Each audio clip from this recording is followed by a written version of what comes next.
Bases dropped on Soccer's morning show. It's Tuesday Thoughts here at Soccer Down Here. John here, Jarrett there.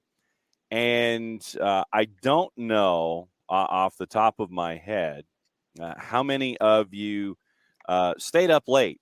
And frankly, I don't think you needed to if you were watching the championship game last night in college football. Considering Only if you were a UGA fan did you need to. Oh, man. That was oof. From a neutral perspective, it was insanely impressive, yet also a really terrible watch, and the people at the NCAA are probably 8 kinds of pissed off right now. Oh, man. I mean, just, yeah. But because that's their marquee event of the year, and I don't even know how much of it was a TCU no-show versus just getting thumped. Yeah. Man. Oh. Yeah. Oof. Well, and you know, Ricky and Rack are going through it this morning. Yeah, Ricky, why would you stay up? The game was over at 8. But to Rack's point, you know, if you're a UGA alum, you're sitting there watching every glorious moment. And Michael, who's in this morning, he was asleep at 2,100 hours. We watched 0 seconds of the game. But you know, for the other version of me, seeing a kid in Stetson Bennett who you knew had something when you know, you knock on the door at Pierce County High School and you go to the head coach's office, and it was this little cubby under the stairs, and it's like, hey, Sean, can I talk to Stet for a couple of minutes? He's like, yeah, I'll get him out of class. Talk to him as a senior. You knew something was there. And so Stetson Bennett, version 4.0, Pierce County High School represent, Blackshear, Georgia.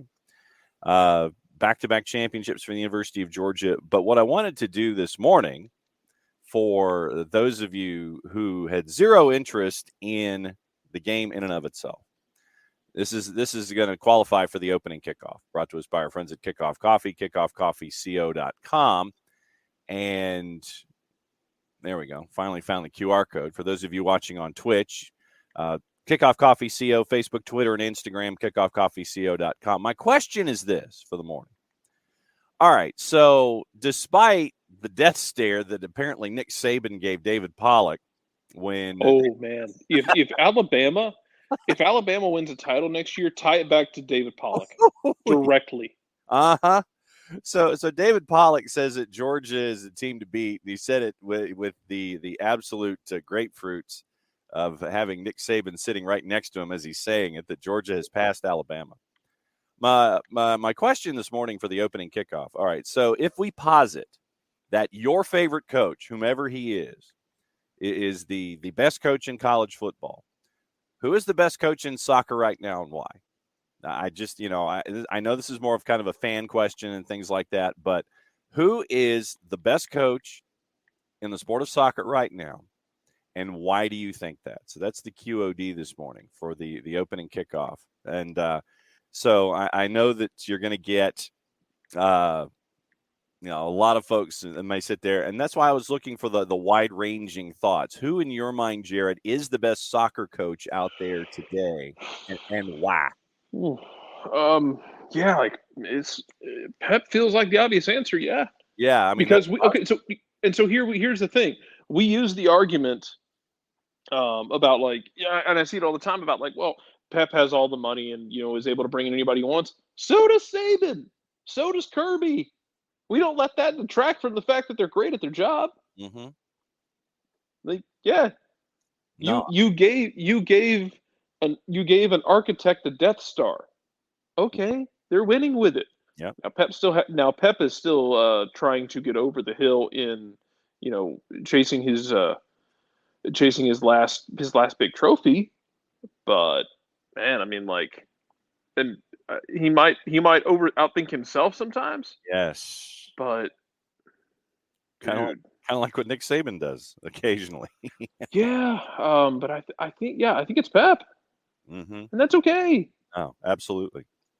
And that's I'm going Pep, and you know, we've had folks who have answered early and often this morning, which is fine.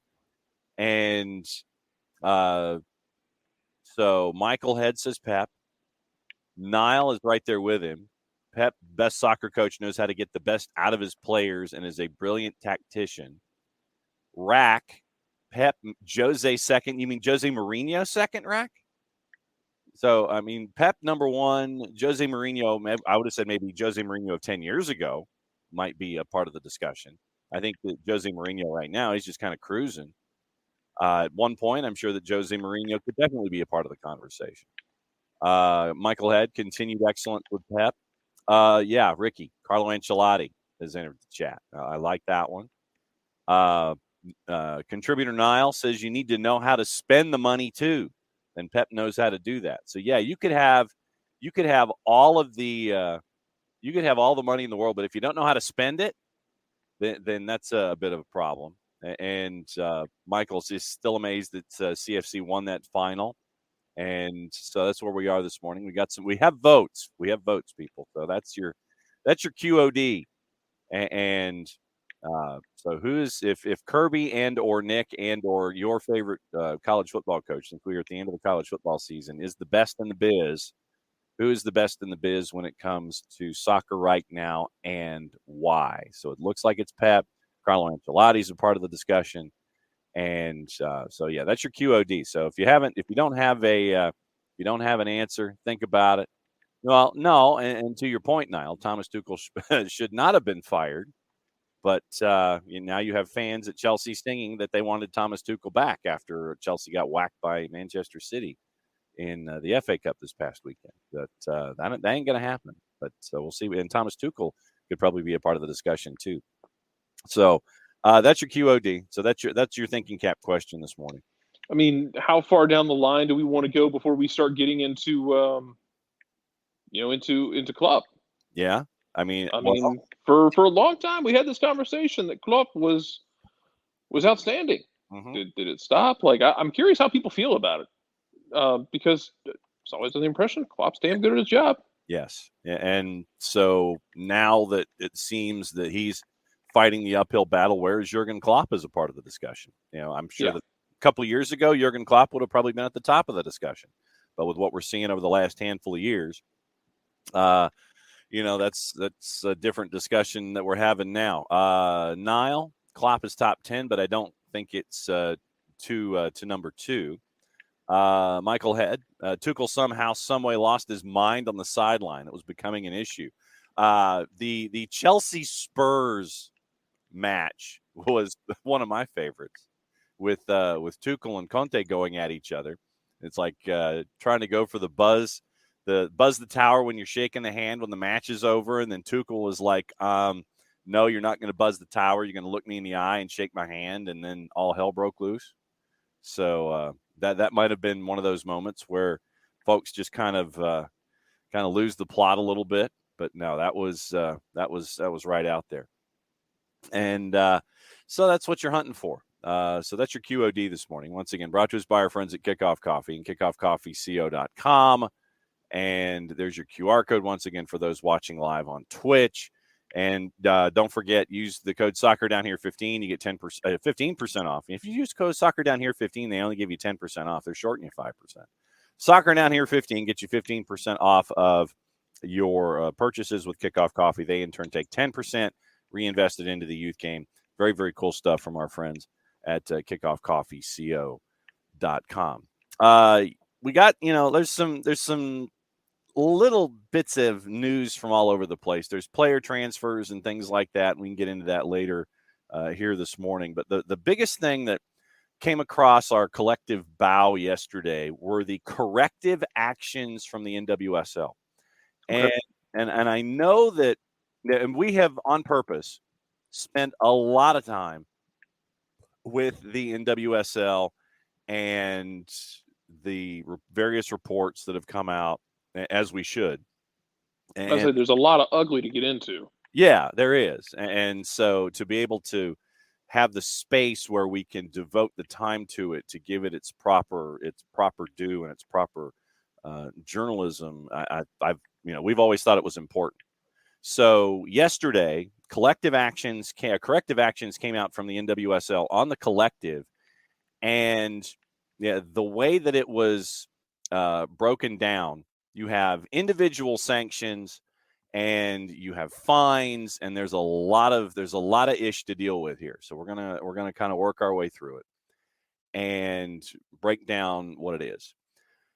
After looking at the joint investigative team report that was released back on December 14th, then the NWSL took basically the following month and they looked at the information and came out with this grouping of penalties.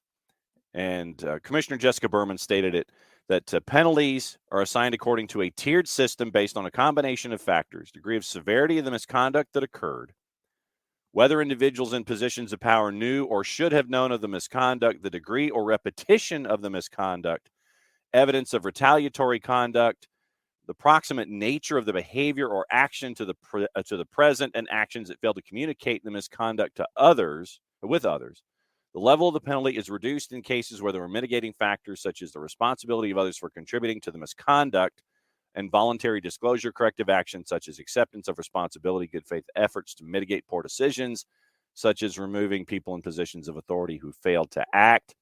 All corrective action fines will be used solely in furtherance of systemic reform and directly and positively impact the lives of players, such as expanding mental health resources, positive culture building, and enhancing coaching education development in order to effectively deploy this investment in our future.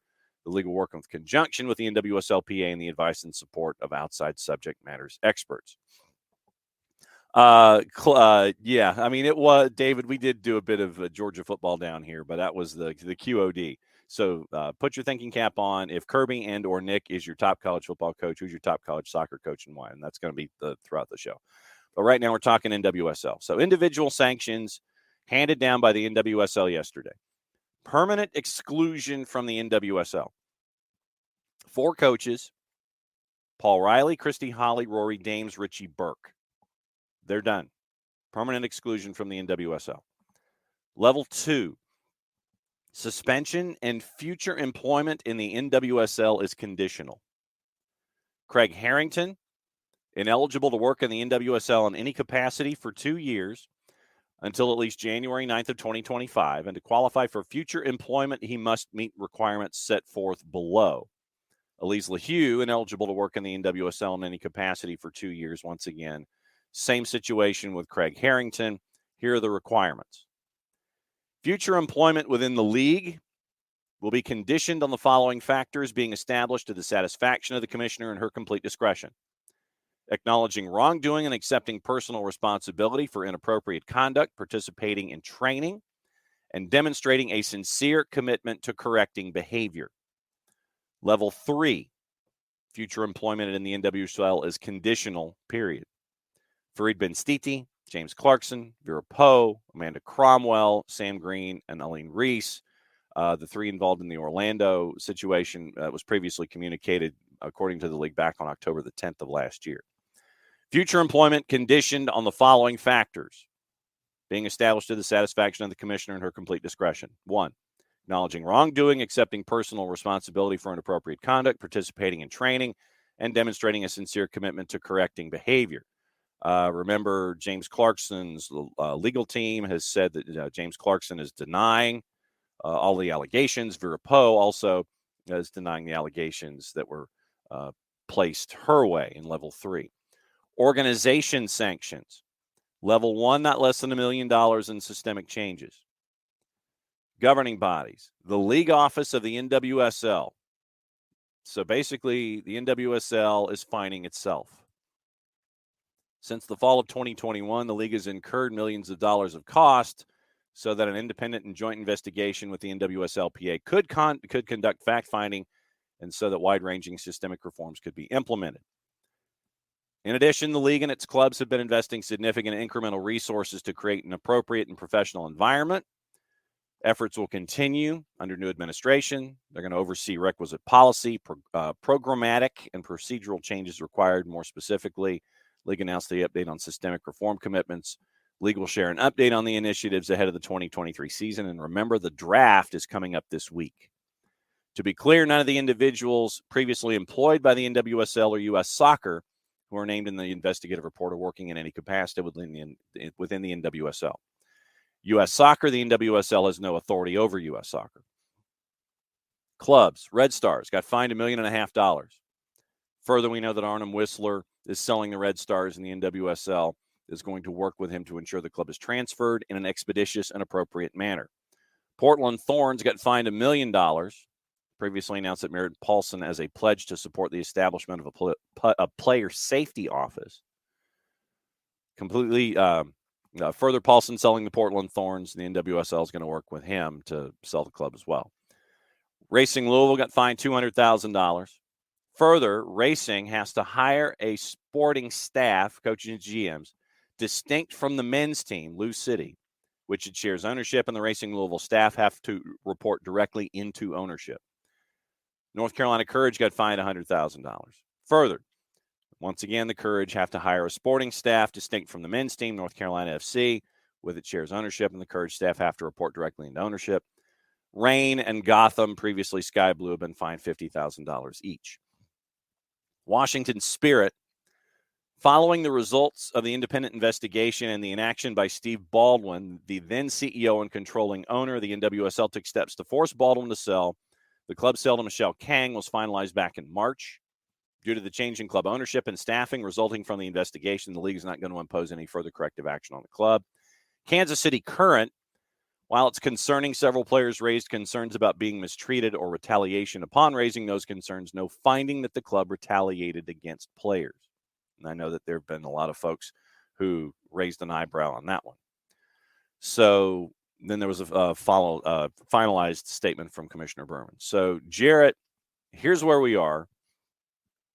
Four coaches permanently excluded. 2 individuals who have previous history in front offices. They are basically show-caused for 2 years. Then you have 6 others who, once again, are show-caused but not tied to a year of punishment. And 2 of the 6 that we know of in that level 3 have denied any wrongdoing. Folks got fined. Franchises are getting sold. A lot of stuff we knew, but now you're introducing fines into the whole thing, separating teams of. When you have one ownership group, now you're requiring that they operate separately from their men's counterparts. Then you have other teams that got other penalties, and then Washington and Kansas City got out unscathed. And Kansas City, apparently, they're like, salary cap, what salary cap? Because they signed Debinha. So that's going to be big for Kansas City. So as we look at this from starting off from 30,000 feet, what do you think? I think it's what had to happen with NWSL. I need the league just to get out of its own way at some point.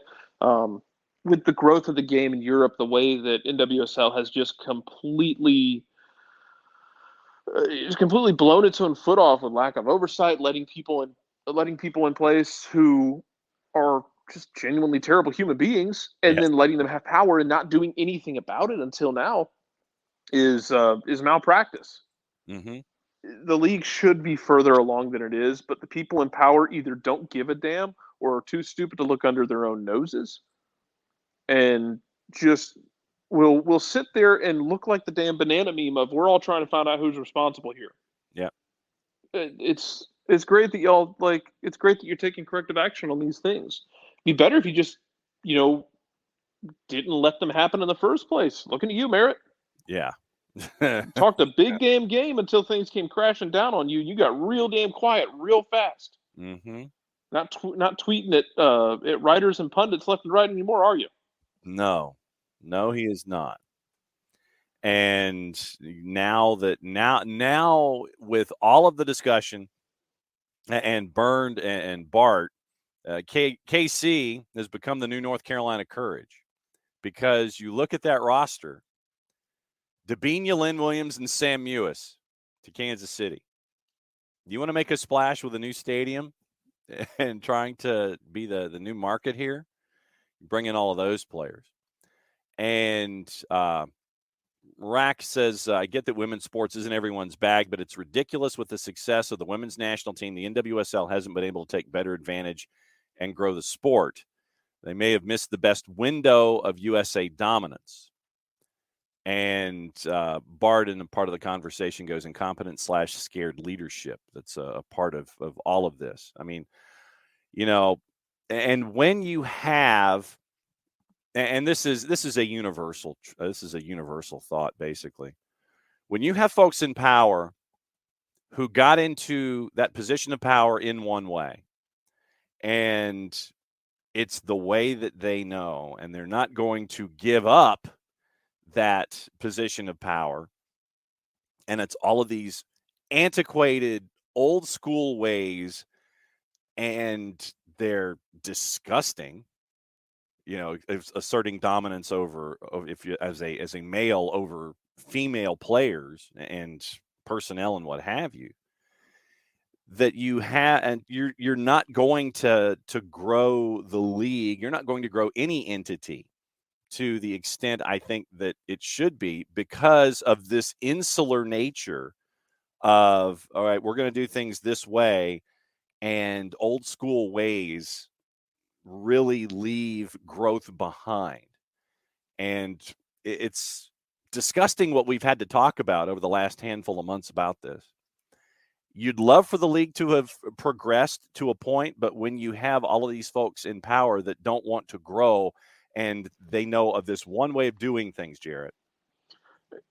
And Rack mentioned it, like, about, I'd love to have a team in Atlanta. I don't blame anyone for not wanting to put one here, though. Mm-hmm. I wouldn't want anything to do with the way the NWSL is operating right now. Mm-hmm. They've been clueless. Yes. I'd be nervous about putting a team in place, too. Yeah.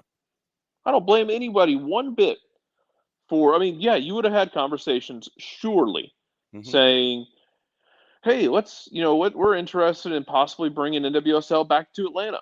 Yeah. Or to Atlanta in this case. Yeah, that'd be great. Yeah. But I need them not to be absolutely clueless. Mm-hmm. Yeah. You need to grow up, basically, as a league. And you need to show that you can be financially viable. You need to show that there's room to grow. You need to show that you're looking to advance the game, and you can have all of these things at the front of the discussion. You can have all this, like, yeah, it's great. We had U.S. Women's soccer dominant, all these kinds of things, great collegiate games. You can bring in players from around the world, but if systemically and organizationally you're as what's the word to use here when it comes to those in power, just evil. When you have this evil that permeates a lot of aspects of a league, and you don't want that information to get out, you're not going to grow, because you're insular by default. Yeah. And you don't want your secrets to get out. You don't want this information to get out about how you're running things as an organization. And it turned out to be multiple organizations, considering the coaches that have been banned. But it's 2023. Nothing stays quiet forever, man. Stuff comes out. Thankfully, in this case, you had a lot of individuals speak up and basically put the NWSL on blast, as they should have, for all of these incomprehensible ways of operating things. And thank God they did. Thank God these players stepped up and had the courage to do it, because hopefully now you can get that systemic change and you can get the growth that you want to see out of the NWSL with these actions that are now a part of it, where it's like, okay, you've put these 4 coaches on permaban. You've put a lot of these other folks on show cause, and that's probably the best way that I could phrase it, is that there's show cause penalties for at least 2+ years when it comes to have you atoned for your behavior? There's no atoning for some of these sins, though, man. No, absolutely not. That's the thing that I need people to, like, Like, we're going to put a show cause in place. That's fine, man. There's a difference between, like, there's a little nuanced difference here, though, Mm-hmm. between, what we're thinking of as, like, the traditional, hey, we're putting a show cause in place because so and so, decided to, get way out of line with, the way they were paying players. That's different. It's very Mm-hmm. different. Mm-hmm. Absolutely, it is. And you know, there are a lot, and I know that there are a lot of names that are still floating around that folks were looking for answers on. And I know that Kansas City was a franchise that folks were looking at and going, okay, that nothing happened in Kansas City. That's news. And then there's some franchises out west with some individuals that I know that folks are sitting there looking at going, what about those folks out there in San Diego, Yeah. that's part of it too. And it's just, you're going, there's just a lot of stuff out there. And then you're sitting there going, man, you'd really like for this growth to be there, because I know that there are a lot of markets like Atlanta that would love to be a part of the growth of this. But I don't blame them. I don't blame anybody one bit for not wanting to be a part of what we're seeing with I mean, yeah, there's, what we and, see. and I'm sure there's some mindset that people would be interested in. Like, we can like bring positive change. Like, yeah, great, go for it. I don't blame anybody though. To y'all's point, I don't blame anybody who says we're not. No, we're not doing this Mm-mm, right now. mm-mm, Until y'all clean up your house, we're not doing this. mm-mm. And that's Absolutely. and that I think is the key here. That uh, until you clean up your house, we're just going to kind of kick back and watch. I mean, that's what you're staring at. And for a long time, you were looking for that change. The NWSLPA came out with a statement, and they said that the NWSL announced disciplinary sanctions for clubs and individuals who committed or enabled misconduct since the league began in 2013. Emphasis added was by me. This marks a critical step towards holding clubs and team leaders accountable for their actions or inactions that compromised and betrayed player safety. People in positions of power who have perpetrated harm on players have been relieved of their duties, banned from the league, suspended, or fined. And you hope that that is the beginning of turning this corner. For Gotta be nice. for Ish's sake, you hope that this is the the turning of the corner for all of this stuff, And I know that folks are mentioning Jill Ellis, that Jill Ellis was not impacted by any of these discussions. So we'll see. But no, I thought it was important to bring this to the fore this morning, because like I said, we spent a lot of time on it, and it's the next step in this process. So I think that it was important to bring this stuff up this morning. And the fact, and you guys are talking about free agency, which is great, with the NWSL. Burned, shocked Dabini didn't go to Europe. Thought Michelle Cooper might give Europe a try. You can't, and Rack's right 100%. You just can't do it with how this is. Blank already has to deal with the Falcons after all. But the Falcons, Rack, they are well under the cap. They've got a last place schedule, and The they have Falcons were saved of their own stupidity by, by basically Cleveland, by getting dumb and bringing Deshaun Watson. They were saved of their own stupidity in that regard. Otherwise, Falcons are in better shape than they could be. But yeah, that would and it's still a not great look that you wanted to bring in Deshaun Watson like you did. And I get, like, I still think a lot of that is like it's Arthur Blank being like, I knew him as a kid. It's like I want to help him, this, that, and the other. Like, but you can't overlook all the stuff that's been going on. Also, by the way, Deshaun Watson was really bad in his limited playing time this year. Yeah, he was. Aside from all of that, Aside from all that stuff, Bart, and schedule permitting, I'd like to have. This is the siren call for Bart because Bart had mentioned midweek, so we'll try to have Bart on the show tomorrow to talk about NWSL and the women's national team, because we didn't even have a chance last week to talk about the roster for the upcoming camp with Bart. So hopefully we'll get that tomorrow. But Bart thinks a smaller ownership group could get ANBSC as a minority investor for an NWSL franchise if they secured a stadium location, ITP, where the twos could play. What I would love as a part of the, and I haven't hidden my thoughts on this. What I would love as a part of the renovations and the rebirth of the West End is you could have Herndon Stadium be a part of it. And I would love, and I know that, if, Atlanta gets an NWSL franchise, you probably want to have them inside Mercedes-Benz so you can have the big matches and things like that. I'd like to find a way to integrate Herndon Stadium on the campus of Morris Brown to be a part of the whole thing. And if that's their training facility, or if it's Atlanta United, and once again, Arthur Blank has made no bones about wanting to be a part of bringing an NWSL franchise here to Atlanta. I'd love for it to be ANBSE. I'd love for it to be, lower bowl, 41,000 Mercedes-Benz, because right now you're seeing 30,000 plus at Snapdragon out in San Diego. So lower bowl, controlled environment, those kinds of things.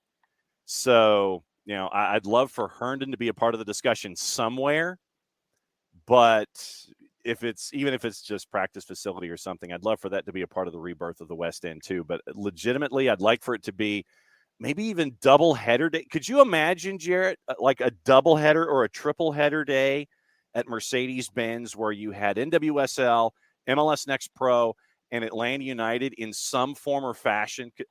A triple header day at Mercedes-Benz. Could you imagine something like that? I mean, it'd be nice.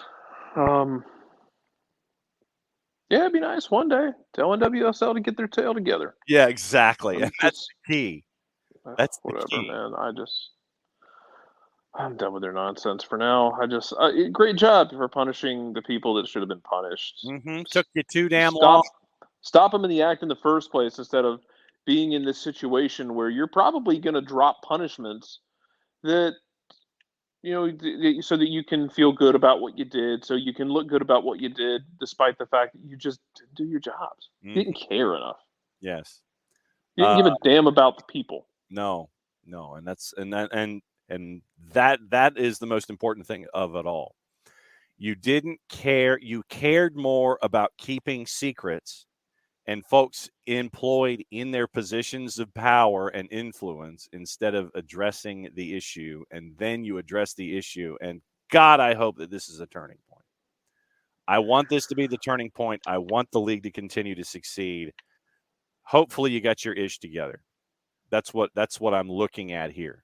Fines are great. Ownership groups need to change. And the players need to be treated with far more respect as human beings, as flat-out human beings, than they have been in the past. Do I want the league to grow? Absolutely. Do I think that this is another key moment for women's soccer here in this country? Absolutely. Take advantage of it. Let these, especially as the rest of the world is catching you and in some ways passing you by, catching up on you. Absolutely. You ain't king. You ain't king anymore. Absolutely not. And so the fact that you ain't king, you need things like the NWSL to help you grow. Do it right. No more nonsense. No more ish. Do it right. Burn and Bart, and this was the next point that I wanted to get into this morning, and it is further down in the list. So you guys are reading my game notes here. Burn and Bart, U.S. Soccer Fed needs a Women's Open Cup, and we need a women's version of the League's Cup. Right now, the NWSL plays too few games against the same people. You need more actual competitions. I think this version of the NWSL Challenge Cup is actually a good supplement to the league season, but would love to see it include USL teams if the Fed doesn't want to commission a U.S. Women's Open Cup. And it's ironic because there's a lot of talk in Europe right now about the rash of ACL injuries in the women's game due to the schedule congestion there. That's my next article that I was going to get into this morning. Folks are all complaining about the Women's Club World Cup, so I'm not sure it's going to happen. Bard on the notes on Herndon.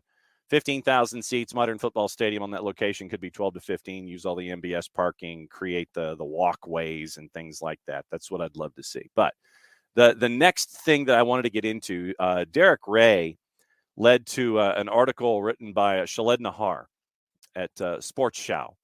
Injury, and this is Google translated, so bear with me here. And I'll post the link in the Twitch pitch conversation. So article, once again, to the concerns that are going on. In women's soccer, cruciate ligament ruptures are increasing, and some even speak of an injury crisis. Too high a load on the players in the calendar is now being criticized, but it is currently being filled. And they get into the discussion about Alexia Putellas missing 2022, most important failure of the tournament. A few days before the first group game in early July, she tore her cruciate ligament in training, yet to return. Other stars followed injuries. Beth Mead, Vivian Miedema, Julia Gwynn, Jennifer Marazan, Hannah Glass, Katarina Macario, Marie Antoinette Katoto suffered the same injury in 2022. Serena Wiegman sees the cause in the stress. And this, like I said, Google Translate, so bear with me here. In general, the schedule for the top players at the highest level is too much, Wiegman said at the end of December. After the Euro, for example, the Manchester City players only had a few days off because they had to play in the Champions League. That's not good. FIFA, UEFA, and the associations have to do better. We have to reach out to the players, I think. Then one of the women concerned about the players' doubts are being considered. Beth Mead pointed out the top two finishers for the Ballon d'Or are now female, as well as other nominees among the injured. Quote, I think if it was about Messi, Ronaldo, or Griezmann, a lot more would probably have been done. We're resilient players who've been badly hit by injuries across the board. We need to take a closer look at that. Mead wants to advance this and is calling for a study to be carried out. According to Almuth Schutt, German national keeper, still a lot of catching up to do in research. Sports science has to do more here, she said in an interview on a sports program. Most of the existing studies deal with men. Previous scientific findings show women have a significantly higher risk than men of suffering a cruciate ligament rupture in football. Exploring physical limits and differences as well as the reactions to them will also now take time. FIFPro, International Players Union, it says there's another problem besides the calendar design and the state of research. Women's football is growing, but the support systems are not growing in the same way, said General Secretary Jonas Behr Hoffmann in an interview. While many things are being adjusted at the tournaments, the gap in medical care, for example, is still wide. Behr Hoffmann, quote, a small group of top female players now has the same burden as the players at the top level of men. Another group of players are at least temporarily under such a strain. If you can't play in optimal conditions, then that's a problem. And at the same time, the calendar fills up. World Cup enlarged from 23. Olympic tournament expanded from 24. Nations League introduced in Europe from 23, and a group phase in the Champions League since 21. Schult, youth tournaments in which many senior national players still take part at a young age. Champions League noticeably changed a number of things, much higher level from the start, other conditions that make themselves felt. Bayern Munich coach Alexander Strauss called the process crazy at a press conference in December and added, you have to put the people, the players in the foreground. You have to protect them. Gianni Infantino also announced at the end of the 22 men's tournament that there'd be a Women's Club World Cup in the future. Chelsea and Sweden player Magda Eriksson said in an op-ed for iNews, it was alarming that the players aren't being heard. It came out of nowhere. FIFPro also takes the position in a statement, criticized FIFA for unilateral decisions. Just 5 days before the Club World Cup was announced, FIFA had announced an agreement to involve the union in the decision-making process. For women, the international game calendar, it's been decided so far, ends in 23, men in 24, must be renegotiated FIFA announced that it would keep the basic principle until 25 without consultation, as FIFPro complained. So there you go. Not a surprise. Hey, Jared, FIFA gonna FIFA. Who knew? At this point, you just expect you acknowledge the fact that with FIFA, it is a feature, not a bug. Yeah. Like, I don't know what else. If you're surprised at this point, if you're surprised, that's on you, and that's a you problem that you need to deal with. Sorry, I was having my morning caffeine. Burn and Bart. Burn says, I think it became too many games in Europe when they started playing 2 games per week in Champions League. That's a bigger change than the longer season, which NWSL needs to do. For 2 games a week, you need bigger rosters. And that is another issue entirely that needs to be addressed. You need to have bigger rosters, which in turn means you need to have more financial investment in your teams, in your sides, in your infrastructure. And then Burn, once again, I don't think the lack of summer break had anything to do with the increased ACL injuries. It happened after they introduced the group phase in the Women's Champions League. Now players were essentially playing 2 games a week for the entire season. So that's what it did. So you're looking at scheduling and you're looking at rosters. I mean, it's perturbing, if that's a word, that you're seeing all of these things happening over and over and over again. And this time, the fact that it's happening in the women's game, and there have been all of the discussions in the past, regardless of schedule compression and all of the important competitions, there's always been that notion out there about cruciate injuries in women's sports. That is something that we have known about and that has been tackled in various ideas and various iterations across the board. But now that you have all of this star power that is being impacted in women's soccer, I'm once again hopeful that you can sit there and look at things and adjust and continue to grow in this process. But I don't share a whole lot of optimism specifically because FIFA is involved in adding all of these different elements to tournaments and things like that until you address roster, infrastructure, budget, and investment. And those are other things that I think that are part and parcel to the problem, Jared. Yeah, I would say so. It is what it is, though. I mean, I know. It's you're not going to see progress for. I mean, I don't think you're able to. In my head, it's going to be hard to find progress in all this. Yeah, I know. I don't have expectations. Why should I? Yeah, I know. But the thing is, and that's crappy that we don't have expectations because we've seen how governing bodies operate, and it's more reactive and overly reactive instead of being proactive in trying to grow something. It's like, oh crap, there's a problem. We need to look at it, which seems to be the theme here in hour number 1. There's a problem. Oh crap, we need to address it. And it should have been addressed a long time previous instead of sitting there and it's like, oh crap, we're really at some kind of a tipping point here when it comes to the quality of the athletes being damaged because of all of the schedule compression, lack of roster size, and the investment that needs to happen here. So, yeah, I know it's frustrating. It's annoying that we have to keep talking about it because it still exists. Yes. And nothing ever is going to get done because it's really easy to sit here and feel like, yeah, nothing's going to get done. Mm-hmm. And that's a really shitty way to look at it. But yeah, I mean, that's kind of how it feels. Yeah, no doubt. Like, you can call somebody super cynical for saying that. Oh, show me why it's not the case. Mm-hmm. And Bart sent me, and hopefully I'm not violating a confidence, Bart, but Bart has had a mock-up. Now, we talk about Herndon Stadium and what it could be. Planned for a 12,000-seater on the Herndon footprint. You take the lower bowl, cut it off at a straight line to widen the field for soccer, demolish the upper tier, replace it with a true second level to add suites. Safe standing section on the north side for students and supporters, and add suites. So, Bart, take that drawing and not trademark it, but service mark it. Make sure that you're date it, take a picture, and file it away.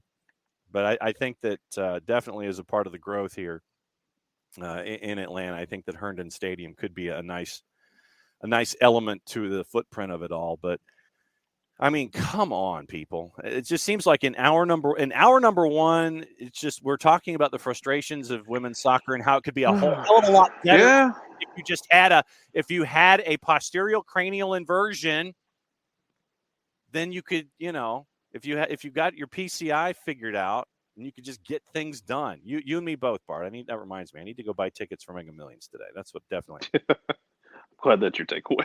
Yeah, I need. Yeah, I need. Yeah. It reminds me that I need to get Mega Millions tickets. But no, just the compounding frustrations of women's soccer across the board and how it continues to grow. It could be growing exponentially instead of in fits and starts, and then taking two steps. Quoting Springsteen, 2 steps forward, 1 step back. Burn. It also has to be said the relaunch of the Women's Champions League has been a huge success in terms of attention and commercially for the women's game in Europe. Injuries are bad, but they need the UWCL for growth. It's a hard problem to solve. I agree with him. Yeah, absolutely. And Sharif, with a question to the floor, are they still playing similar compression of about 2 games a week through to the shortly before the World Cup, or will they at least get some kind of break or ease the compression before the 2023 event? That's a good question. Need to when the NWSL gets their schedule. I'm guessing that the NWSL probably is going to try and continue because most of the talent pool isn't tied to the World Cup in Australia, New Zealand. So Bart, if I'm wrong, fix that. Let me know if I'm wrong. It wouldn't be the first time, but I think the NWSL is going to continue with their schedule just because of you will lose big names, yes, but the majority of your talent pool is still as domestic as it is or non-national team related. I think the NWSL is going to continue their schedule through the World Cup. And so we'll keep an eye on that there. What else did you want to talk about before you turn into a pumpkin, sir? I mean, not really much. I mean, we're just kind of now in a waiting period to see what happens with rumors and this, that, and the other. Players are at training camps, so on the domestic side. Don't you have some stuff going on with Celtic and players right now?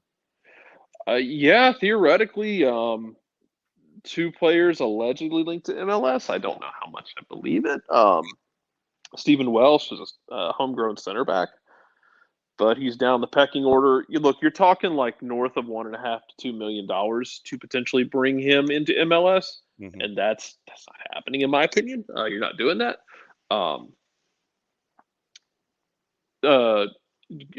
Giacomakis, who's a striker, is also they're trying to offload him because they believe they are getting Chow. I apologize. I don't speak South Korean very well. I don't read or speak Korean well at all. Right. They believe he of the brace in the World Cup for South Korea. They believe they are going to land him. He is a the dude's pretty big, about 6'2".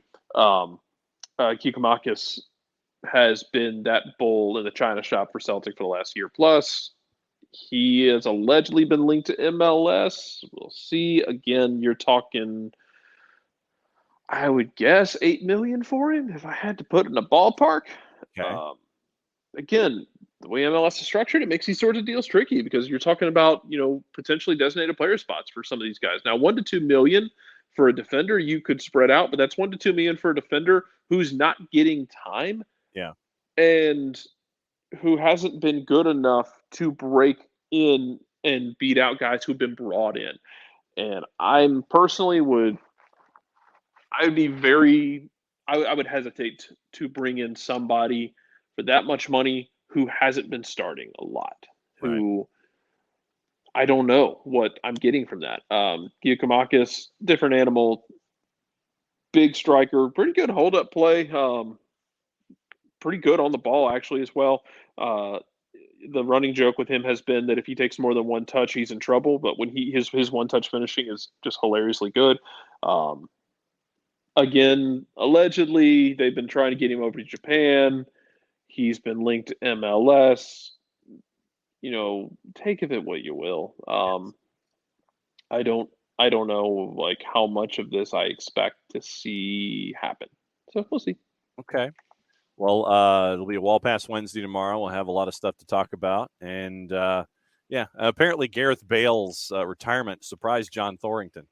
Yeah, that was hilarious. Not gonna lie. It does free them up a bit. I saw Bam's comments. It does free them up a bit, um, financially, but yeah, not great. Mm-hmm. In the grand scheme of things. Yes. So There you go. So they'll spend money on somebody else. All right, we'll catch up with you tomorrow, my friend. sounds good. All right, Jared Smith, everybody. So it is now you and me for the remainder, and there are a couple of other things that you guys are talking about. Once again, the fact that you guys are going back and forth with each other in the Twitch pitch, very, very cool, and I'm glad that is a part of the show on a daily basis. Burns says the women's Championship League finals June 3rd in Eindhoven. Bart, NWSL hasn't released any real details other than starting March 25. The schedule's been formatted to limit the number of regular season games staged during the Women's World Cup to ensure the league's top players are able to compete for both club and country with minimal conflicts. FIFA has an international window in July for pre-World Cup friendlies, gives buffer for the league season. So Bart has put that link in there from OL Reign specifically. News, gossip, rumor, innuendo. The USL Championship schedule in full came out yesterday. So follow your rivalries at uslchampionship.com. And USL League One is slated to come out later this week. And so we'll keep an eye on rivalries and catch up with our friends across USL League One footprint once the schedule is out and see how things are going in places like Lexington and Knoxville. Knoxville picked up Jake Keegan, by the way. Greenville, another piece of news. They're playing at Furman this season in USL League One. Statesboro, the Tormenta Stadium continues to grow there. We'll catch up with the Van Tassels, catch up with Ian Cameron, your defending champs, catch up with Chattanooga. Ziggy Koritoski is the new head coach in Chattanooga. So there's a lot of stuff going on when it comes to USL League One. We'll keep an eye on that. Ricky Ricardo, as always, our intrepid rumor individual. Yeah, and I saw Minnesota United was interested in Huang. But apparently 30 years old, plays for Olympiacos, South Korean national team. Transfermarkt has him at 5.4. So let's do a little digging, shall we? Just so we are informed about Huang Juzhou. And it's good to know that Transfermarkt is concerned about my privacy. So Huang. And I need to spell this correctly because if I don't, then it's going to go down an entirely different rabbit hole here. So it'd be nice if I could actually spell it. And right, so let's try it this way then. All right. All right. So, and they list him in reverse. So let's see. Current market value at 5 million euro. Highest market value was back in March at 7. Transfer history. So, all right. So he spent time in Seongnam FC. Went to Gamba Osaka. Spent 2 years there. Went to Bordeaux. And spent a couple of years at Bordeaux before Nottingham Forest picked him up. He was at Forest, a loan transfer in August to Olympiacos. And the loan is set to end at the end of this particular season. So it looks like, let's see, 5 matches played, 1 goal in Super League. Let's look at his full stats across the board and see what we have here. Europa League, he's had some Europa League action. Let's see, international friendly. Super League with Olympiacos. He scored a goal in September of 2022. He has not featured in the squad for Olympiacos since. Wow. Okay. Has not featured unless he played 6 minutes against PAOK Salonika in October, mid-October, and has not featured since. So he has spent some time in Ligue 2 back in July and August of 2022. So, yeah, he has not featured in the squad with Olympiacos in quite some time. So he's been sitting. So that's the latest that we've got on Huang. So we'll keep an eye on that. Value estimated at 5.4, but we'll see. So transfer marked with the information. Once again, I will post that link on Huang in our Discord as well. So there's your update on Yuja Huang, who has been linked to Atlanta United. So MLS clubs all opening up preseason. You still have some top free agents that have remained unsigned, according to our friend Tommy Scoops, Tom Bogert. Kyans, Sean Johnson being courted by not just Toronto, but AZ Alkmaar as well, apparently. Matarrita is out there. Ola Kamara, Bill Hamid. Darwin Quintero is off the board to Cali. And Matarrita looks like he is about to sign with Alawalense. Darwin Quintero, Tommy Thompson, according to Tom Bogert. So that's what you're looking at with the stuff with folks that are currently in play. Red Bull's in talks with Union SG about signing Belgian forward Dante Van Zier. Nothing guaranteed yet. 47 goals, 21 assists, and 89 appearances with Union. Made his debut with the Belgian national team back in 2021. He can play center or on the wing. John Thorrington, we mentioned with Jarrett before he left, said he found out this week about Gareth Bale's decision to retire. Quote, "We were planning on Gareth to be back this week for a physical. I received a call yesterday from Gareth and his agent about his decision to retire." DC United completed the signing of Matthias Klick from Leeds. He'll be a DP. Arrived in DC this week to finalize the move. 195 appearances with Leeds, where he was a fan favorite. Remember, he got the cordon on his way out for the last home match. Aaron Long, on a quick quote about signing with LAFC, inquiries from clubs around the league, inquiries abroad, but coming home to LA to play in front of my friends and family is a dream come true. What better club to do that than with LAFC? So there's Aaron Long, and Aaron Long is now a part of things going on. LAFC has signed Eldon Jakupovic from Everton. Jakupovic last played regularly with Hull in 2016-17. He's been a backup at Leicester and Everton since. They only have one keeper right now with McCarthy. Remember, Maxime Crépeau is injured, so now it is going to be McCarthy and Jakupovic, apparently, that you're going to be looking at with that roster. So nothing changed yet so far on Kai Wagner, and interest from clubs in Europe. St. Louis City SC have their first ever homegrown 15-year-old U.S. Youth International Caden Glover, who signed a 5-year deal. Is going to make his MLS Next Pro debut in 2022. So that's the news locally from Tom Bogert. Manuel Veth came across this, where apparently the Vancouver Whitecaps and Bell have separated. So you will no longer see Bell on the front of the Vancouver Whitecaps jersey, but Vancouver Whitecaps, you ask them, they are courting another main sponsor that will be there on the front of their jersey. It's just that Bell will not be there anymore when it comes to what we're staring at and what we're used to seeing when it comes to the hoops of the Vancouver Whitecaps. So we'll keep an eye on that when it comes to sponsor news. Leeds United set to complete the signing of Hoffenheim and French U21 forward Jorginho Ruder for around 37 million euro. Breaks the record transfer of Brendan Aronson. Hoffenheim have already signed a replacement. So big news if you are a fan of Leeds United. And update on Sean Johnson from Manuel Veth. Still has an offer from NYFC and a European club that turned out to be the AZ Alkmaar. They did sign Australian goalkeeper Matt Ryan yesterday, meaning AZ did. So I don't know if that would impact Sean Johnson and a possible move as well. So we'll keep an eye on that as well. Nashville signed the Nebiu Perry yesterday, former U20 USMNT winger. and became a free agent after his contract with Östersund expired last summer. Holds a Swedish passport, played 13 games for Sweden at various youth levels.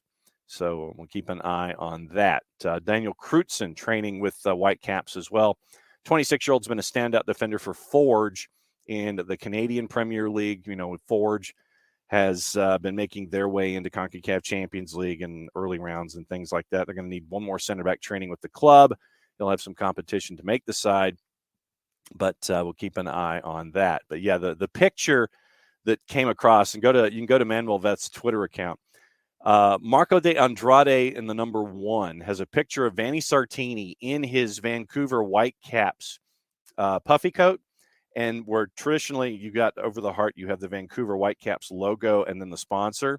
Sartini somebody put a piece of black tape where the bell traditionally is. And so literally it's like the Vancouver Whitecaps logo and a piece of black tape over where Bell is currently on the jacket as they try to find a new sponsor for what's going on there in Vancouver. Speaking of other stuff in Vancouver, Sandro Grande had been hired Monday evening, head coach of their reserve team. And as of today, Sandro Grande is no longer employed by CF Montreal. CF Montreal announced, and we'll go back through this. Sandro Grande was hired, and it prompted, and this is from our friends at the Montreal Gazette, prompted Parti Québécois leader Paul Saint-Pierre Plamondon to denounce the hiring of a man with a history of anti-sovereignist statements who appeared to encourage an attempted assassination of former Premier Pauline Marois in 2012. He said on his Twitter account, the only mistake the shooter made last night was not getting the target. Marois, next time, buddy, hopefully, seek. And that was on the Twitter account September 4th, 2012. And there was a shooting at the Parti Québécois victory party in Metropole. Richard Henry Bain, in an attempt to assassinate Marois, shot 2 people, killing 1, and set a fire outside the venue. Grande said at the time his account was compromised, maintained that story, according to La Presse, but he also admitted that he described Quebec separatists as effing hillbillies in the north and so stupid. And so yesterday, after Sandro Grande was hired, Monday after Sandro Grande was hired, Paul Saint-Pierre Plamondon denounced it in a Twitter thread, quickly issued a statement calling the hiring unacceptable. 3 years after Montreal Impact released Grande for having grabbed teammate Mauro Biello by the throat during practice in 2009, and the Montreal Gazette has a picture of that. Grande had a statement. He says, grateful and happy to have the opportunity to return to the club I've loved since my childhood. I've made some serious mistakes several years ago. Offer my sincere apologies to those whom my past comments have offended in any way. Learned a lot from them. I know that I'm joining an organization where the values of inclusion, diversity are fundamental. I think it's important to use our personal experiences to continually improve and correct our past mistakes, end quote. Saint-Pierre Plamondon was made aware of the apology, but it was insufficient and failed to mention the group it targeted or the person he hoped would be killed, end quote. Grande, he said, quote, did not commit a single banal error or tweet too much one night. He made on several occasions garbage and criminal statements targeting more than 2 million independentist Quebecers. He'd been the technical director at FC Laval since October 2021. And the club, formerly known as CF Montreal, is U23s, now a CF Montreal Reserve, playing in the Premier League de Soccer du Québec. So after that happened, then today, it was released by the club, by the Montreal Impact, that the hiring was not going to be any longer. So that was a very, very short hiring by our friends at the Montreal Impact. And let me get to the statement that was released by the Impact. Clearly, we have demonstrated a lack of sensibility and have grossly underestimated what he said and what he did several years ago, according to Gabriel Gervais. According to Tannenwald, things he said were undoubtedly not good, but it seems Grande was dumped because of the reaction now, a decade plus after the initial controversy. So that was a one-day hiring for the Montreal Impact. And also, speaking of news somewhat north of the border, Luke Weilman is the new TV voice of U.S. national team games on HBO Max and TNT. For those that have watched games north of the border on ESPN Plus, you would know Weilman from his time on TSN. That is not going to change, but Luke Weilman is going to be adding U.S. soccer duties with HBO Max and TNT this year with his work on TSN. So there's a little MLS overlap, not much, and Tannenwald caught up with him. So there's an article for those of you that have subscriptions to the Philadelphia Inquirer, where Jonathan Tannenwald catches up with Luke Weilman, the new voice of U.S. national team games on HBO Max and TNT. Gossip, rumor, and innuendo. But actually, before we get into gossip, rumor, and innuendo, since we are past the top of the hour, it's time for the reading of the promo. So I'm going to adjust once again, adjust the volume down to 19, knock off the loop function, and read a promo about our friends at Eliminize. For odor-free, clean, fresh air, one place you need to go. It's a Lemonize service, deodorizing enclosed spaces like houses, apartments, and condos. They've created a customized solution for the Lemonize all organic odors, including those like pet, cigarettes, and food. Realtors and property managers use the Lemonize service to eliminate bad odors to help them sell or rent their homes that much faster. The turnkey process makes it easy to work with said realtors and property managers. Kind of the environment we like that these days, offering a green way to get rid of odors without any kind of toxic residue whatsoever. Different than Febreze or our favorite masking agents that we have either under the sink or above us in the cupboard, because when we reach under the sink or above us, get out that masking agent. There's a reason that we call it a masking agent, because when you spray it in the air, you're masking the odors, attacking the issue all the way down to the molecule, like our friends at the Lemonize service do on a daily basis. Pricing very, very easy, either by cubic feet or parts per million, to come up with a price that's affordable for you, offering results in 24 hours or less. If you have any questions, frequently asked or otherwise, one place you need to go is the website. This is where I put my pen in my left hand and go, website is eliminize.com, but do us a favor here at SDH. After the .com, go /Atlanta. So folks know what part of the world you are asking Eliminize to help you attack your problem. Full homework assignment, ELIMINIZE.com /Atlanta, eliminize.com /Atlanta, eliminize.com, proud sponsors of everything SDH on a Tuesday. Trying a slow fade. How does this work? 4, 3, 2. It's about as close as we're going to get. All right. So now getting into all of the other gossip, rumor, and innuendo and things left unsaid. We'll get you ready for your day. What we've got going on here in the January window. Come on now. There's got to be more gossip out there than that.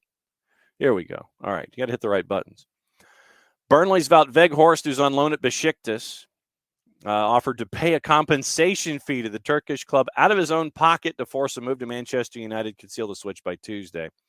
Benfica boss Roger Smith says Chelsea's pursuit of Argentina's Enzo Fernandez, who has a release clause of around £106 million, is closed. Benfica's Roger Smith has felt disrespected about the process, and so he's like, nope, Enzo's staying. We'll see. We got 21 days left in the window. Atletico Madrid wants to extend Portugal forward João Felix's contract by 1 year until 2027 before he joins Chelsea on loan for the rest of the season. That did become official earlier today, João Felix and Chelsea. Speaking of Chelsea, they've stepped up their interest in Marcus Thuram, whose contract runs out in the summer. Also considering a move for PSV Eindhoven and England U21 forward Noni Madueke. That is from our friends at the Times.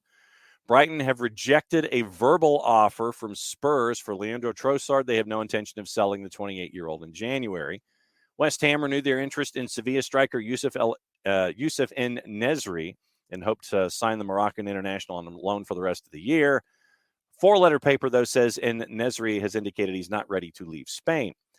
Sporting Lisbon say Spurs must pay Pedro Porro's €45 million release clause, just under £37 million, if they want to sign the defender this month.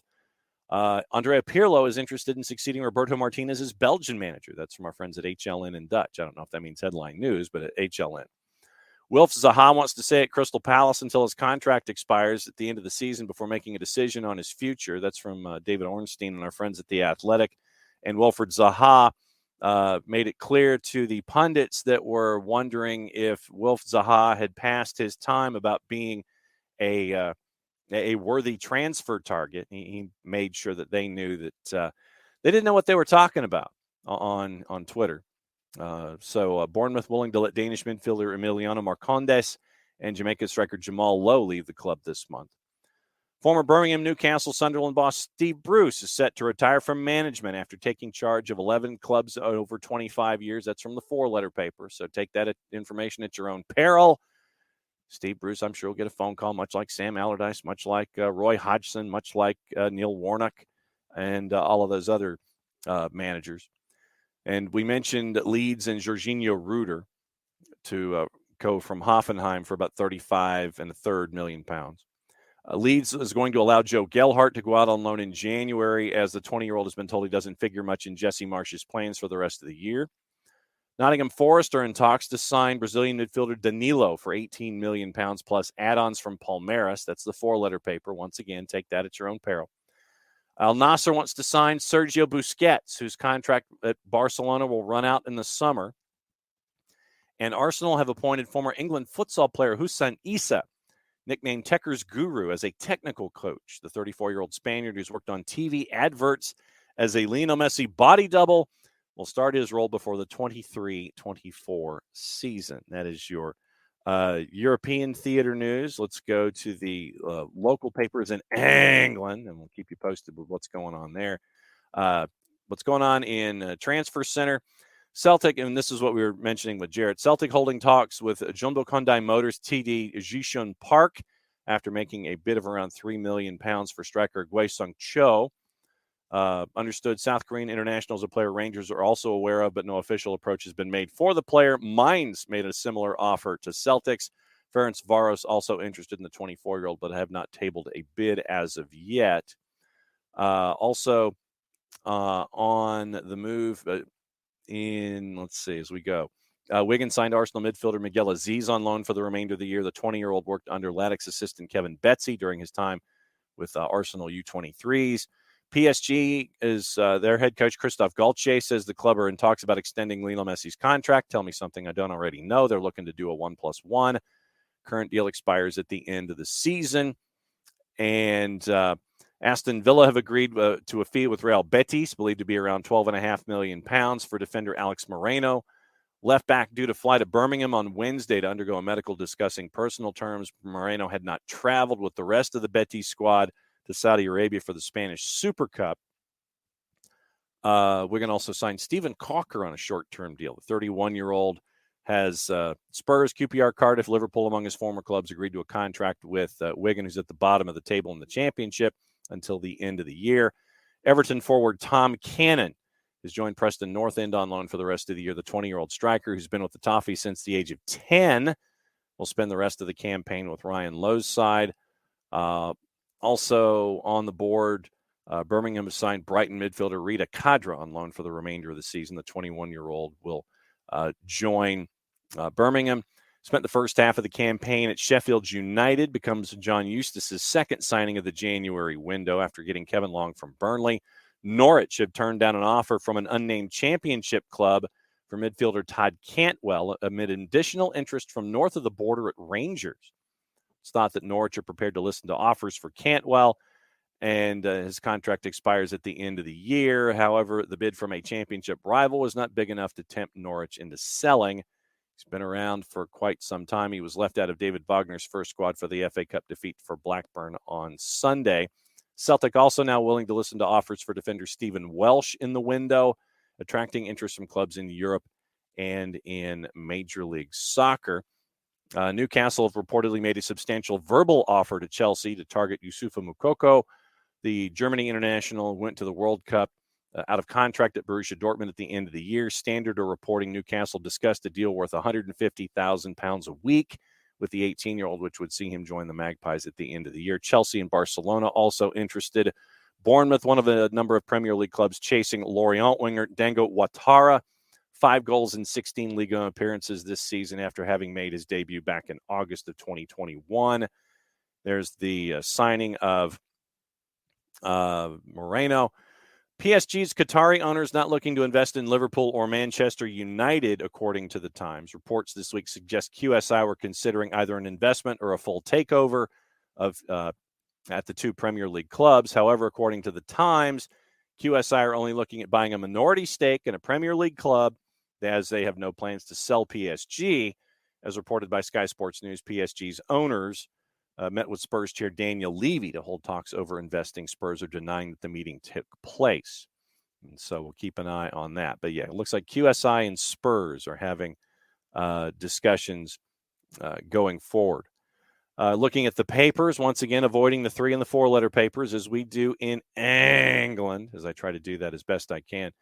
Daily Telegraph, FA Cup matches using VAR have been relying on dramatically fewer camera angles than are made available in the Premier League at the same venues. That's a problem because if you're going to have VAR, you kind of need to have some kind of uniformity or very, very good eagle eyes in the scouting systems and Cyclops and things like that. If you're going to have less camera angles, you've got to have more technology to balance that out. So keep an eye on that in the FA Cup. Also, in the Daily Mirror, Arsenal and Shakhtar Donetsk reportedly close to agreeing to the transfer fee for Mykhailo Mudryk. Mikel Arteta confessed it was strange seeing Arsene Wenger back at the Emirates after he made his long-awaited return to the club. Chelsea been handed a blow to their hopes of sealing the signing of Josko Vardiol after RB Leipzig reaffirmed their commitment to keeping him. Spurs reportedly interested, and we mentioned Pedro Porro, Marcus Edwards. And police will visit 1,000 homes this week as a part of a massive crackdown in illegal television streaming. Keep an eye on that. Scottish Sun, Jarrett mentioned Giacomakis, set to cash in on that deal and worth up to £8 million, 3 times what he cost. Michael Beals told Alan McGregor he faces a fight to reclaim the number 1 spot at Rangers. Urawa Red Diamonds apparently have offered Giacomakis a double your money offer in a bid to try to win him over. Torino set to revive their interest in Josip Juranovic and battle Monza for the Celtic fullback after the Italian side suffered a hammer injury blow. So we'll keep an eye on that. Also, this morning, let me check back in and see what you guys are talking about. Ricky. Is it weird we've gotten virtually no news out of MLS and Apple regarding broadcast teams and programming supposed to launch in 3 weeks? I mean, if, and I look at it this way. If Apple, and I would imagine that the recent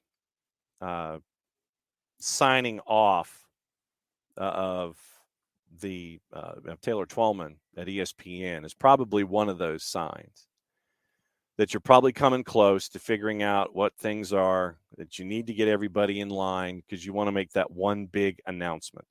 You want to make the one big announcement. And I'm looking forward to seeing what it looks like with the pre and the post and the in-between and all of these different things. I'm looking forward to it. I want to see who is involved when it comes to the Spanish-speaking broadcast. And I want to see what all of the talent looks like. I want to see who they're bringing in under the tent. But the fact that you're not hearing anything, I will right now go on the side of everything's being negotiated in private. You're not going to want to sit there and blurt something out. Intrepid reporters will find ways to report about it. But I think that the departure of Taylor Twellman from ESPN, I think, is definitely one of those signs that you will have him as a part of what's going on at Apple. And yes, Bart, vote for MLS doing something timely. Right. Not surprised the league hasn't. Figured Apple would be pushing it. But like I said, maybe it's just the negotiations are being held until you want to make that one big splash, whenever that one big splash is with your first programming. But yeah, you want to have something going on You want leading into February 1st. I know you want to sit there and go like, hey, this is us. And here's what we're doing. So, and Bart, surely they've secured talent since there weren't a lot of commentators who lost their jobs due to the deal. But yeah, I think that you're probably being sworn to secrecy when it comes to all these kinds of things. So when we find out, I think it's going to be that one big release of like, boom. And then you might have the press conference with the top 4 or 5 names across the board, and Tim Cook and Don Garber. They'll be it on dais or something like that somewhere in New York City. So it'll probably be like Tim Cook, Don Garber, a couple of big names, and then it'll be a big presser. But no, I'm of the thought right now that everything's being negotiated behind the scenes, and that when things are laid out, then it will be ta-da, here we are. So that's what I'm looking at for Apple TV. Hugo Lloris announced yesterday that he is retiring from international soccer. So we'll see how much longer he wants to continue his. No doubt. No, don't drop it on January 31st. Build up buzz, and I think that it's probably going to be leading into the week before. So probably in the next week and a half, you're going to sit there and you're probably going to see some things kind of work its way into the conversation. My guess is the week leading into February 1st, you'll probably see some things, and you'll have the big ta-da, here we are. Because you don't want to have the ta-da and then, oh, here's programming. So I think that it's probably going to be a week or so ahead leading into programming. Here's what you can expect, the recency, and then you lead into the recency of the programming. But that's like I said, that's just what I think is going to happen. But I imagine that it's all right now being talked about in relative quiet as we all continue to roll our way forward. Okay. So since we mentioned gossip, rumor, and innuendo, we got to talk about what's going on today. 6 U.S. officials headed to the 2023 Women's World Cup. Tori Penso, Ekaterina Koroleva, AR's Brooke Mayo, Felicia Mariscal, Catherine Nesbitt, and VAR Armanda Villarreal. So Nesbitt AR'd England, Senegal, offside VAR in 7 games, including Costa Rica, Germany. The match that was officiated by an all-female crew for the first time in championship history. Refed by Stephanie Frappart, AR'd by Brazil's Nusa Bach, Mexico's Karen Diaz. Referees Yoshimi Yamashita of Japan and Salimu Mukansanga of Rwanda also headed to the women's competition. Koroleva worked in the middle for 2 NWSL Challenge Cup finals, a 4th official at the 2019 Women's World Cup, and a VAR at the 22 U17s. Penso made her on-field debut in MLS in 2020, ref 3 matches at the 2022 U20 World Cup.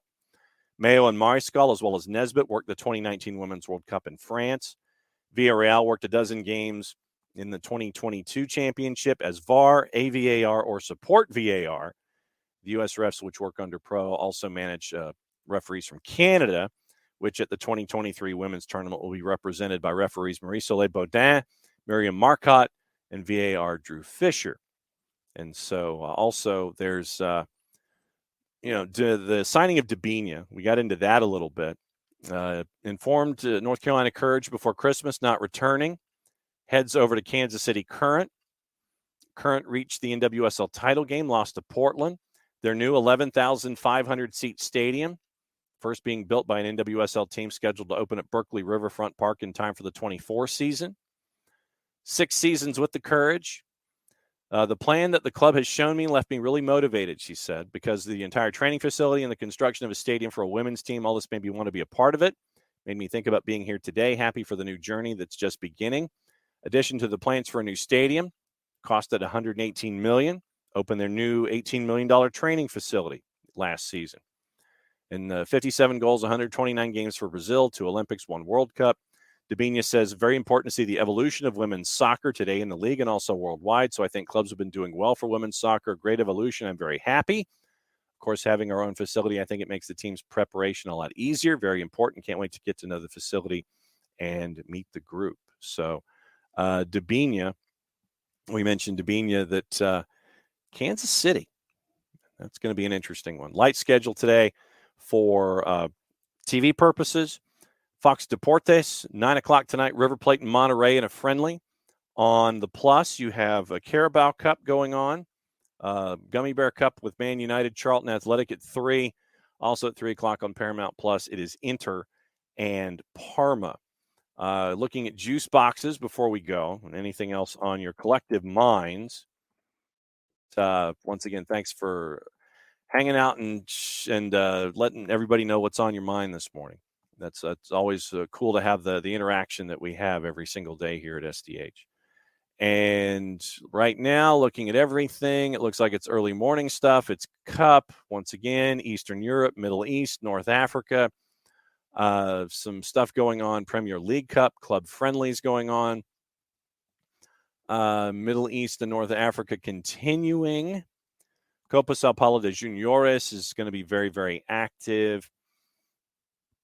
Gulf Cup of Nations at 11:15. Qatar and Bahrain, numbers in the juice boxes pretty much all over one another within the margin of error around a plus 178.